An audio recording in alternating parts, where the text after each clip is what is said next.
All right, here we go. Just another day at the office for Red Wings radio announcer Josh Whetzel. The Wings have a chance to get back to 500 for the first time since the very start of the season. You kind of want to be involved in infotainment, so to speak, providing a lot of information and entertainment at the same time. You're describing the action, you're reporting about what's going on in the game. The pitch, breaking ball, lined to deep left center, out toward the triangle, and it is gone. I was always a huge baseball fan growing up. It was kind of a family tradition in many ways, growing up where I did in Kansas. As far as thinking about doing this for a living down the road, I can't really remember when that necessarily popped in my head, but probably by the time I was in high school anyway, I was starting to think about it and consider the possibilities of maybe pursuing something like this down the road.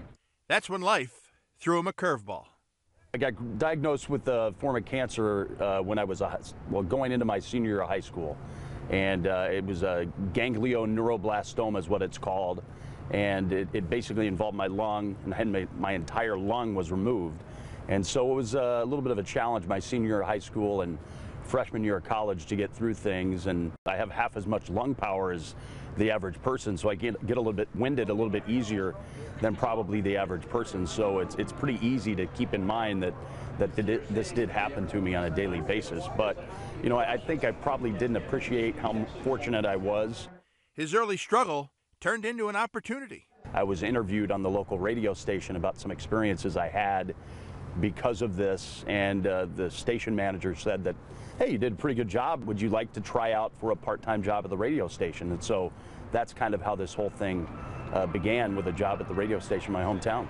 After graduating college, Whetzel landed a job in Liberal, Kansas, where he anchored the morning news, called play-by-play for local high school games, and a semi-pro baseball team.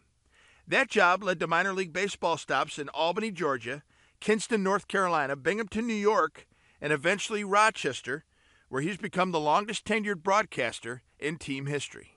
The Red Wings have a great history of broadcasters, so it is, in a sense, pretty cool that I've done more games than anybody.